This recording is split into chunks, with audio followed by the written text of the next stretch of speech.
समस्त praise the lord. आसतु आज जीवंत प्रतिज्ञायुक्त वाक्य आम देखी जा उपदेशक 5 तार 6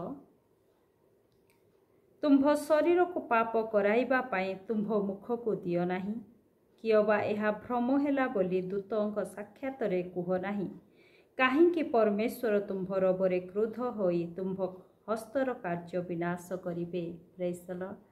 आज वाक्य आमान को प्रभु आमानकर मुख को जागृत करने से कथा कहती कारण आमानकर मुख ही आमानक शरीर को पापर बशवर्ती करें। आमानकर मुखर वाक्य ही आमानक जीवन को असुचि करें। तेणु आमानकर मुख को आम जागृत करी कथा कहवा आवश्यक।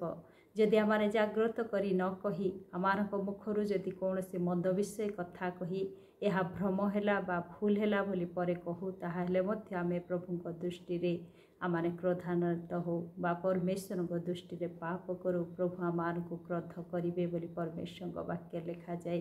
कारण परमेश्वर वाक्य याकूब 1 तार 26 रे लिखा जाए जदि केही आपणा को धर्मपरायण बोली मने करे आउ आपणा जिह्वा को वशीभूत न करी निज हृदय को प्रवंचना करे ताहार धर्मपरायणता वृथा।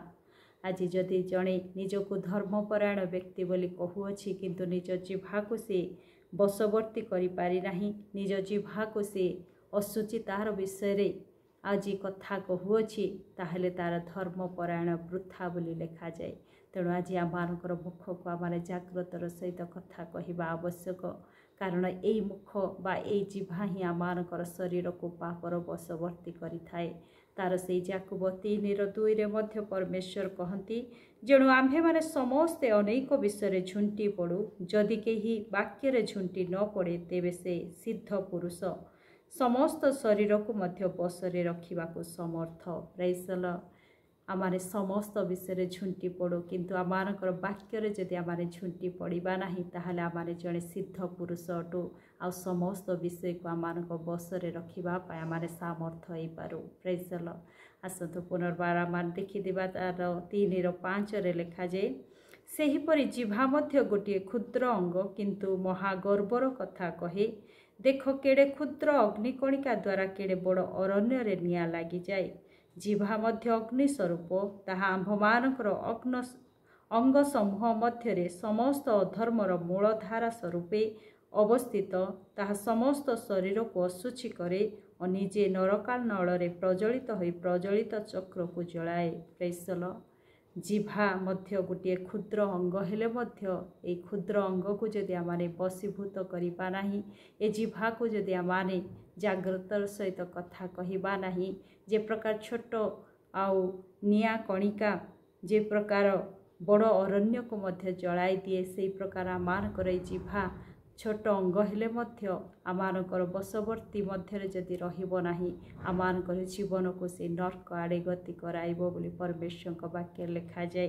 तेणु परमेश्वर वाक्य लिखा जाए तार 8 रे किंतु जिह्वा को केही बसरे रखि पारे नाही अनिष्ट साधन रे ताहार विराम नाही मारात्मक गरल रे ताहा परिपूर्ण तो द्वारा माने प्रभु और पितांकर धन्यवाद करिथाउ पुणी तो द्वारा ईश्वर सादृश्य सृष्ट मनुष्य को अभिशाप देइथाउ एक मुखर धन्यवाद और अभिशाप निर्गत हुए हे मोहर भाई माने एहीपरि हेबा उचित नुहे। Praise the Lord.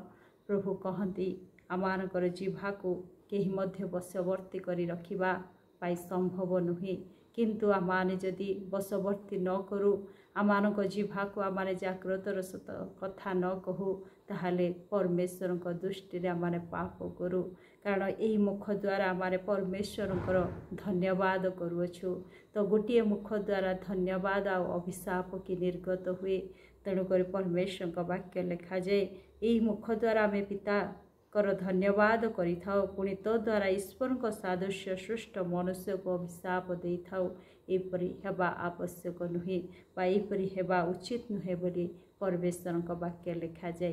तेणु आज आमानकर जिह्वा आमानकर शरीर को पाप रे बशवर्ती करि पारे आमानकर जिह्वा आमानको नरक आड़े टाणी नहीं पारे। तेणु आज आमाने जागृत हेबा ए जिह्वा को आमानकर बसरे रखिबा आ एक सिद्ध पुरुष रूपे आमाने परिचय हेबा आ समस्त विषय को आमाने बशवर्ती करिबारे सामर्थ हो पारिबा। प्रभु अनुग्रह करंतु दया करंतु आमानक जिह्वा तांकर गौरव निमंते से आमानक देई अछंती ए जिह्वा द्वारा से सर्वदा गौरव पांतु महिमा पांतु कौन से अशुचितार वशवर्ती न हो कौन से अशुचि विषय मुख द्वारा न बाहरु किंतु केवल परमेश्वर गौरव निमंते जिह्वा व्यवहार हो प्रभु ए वाक्य द्वारा मते आपण को आशीर्वाद करंतु आमेन।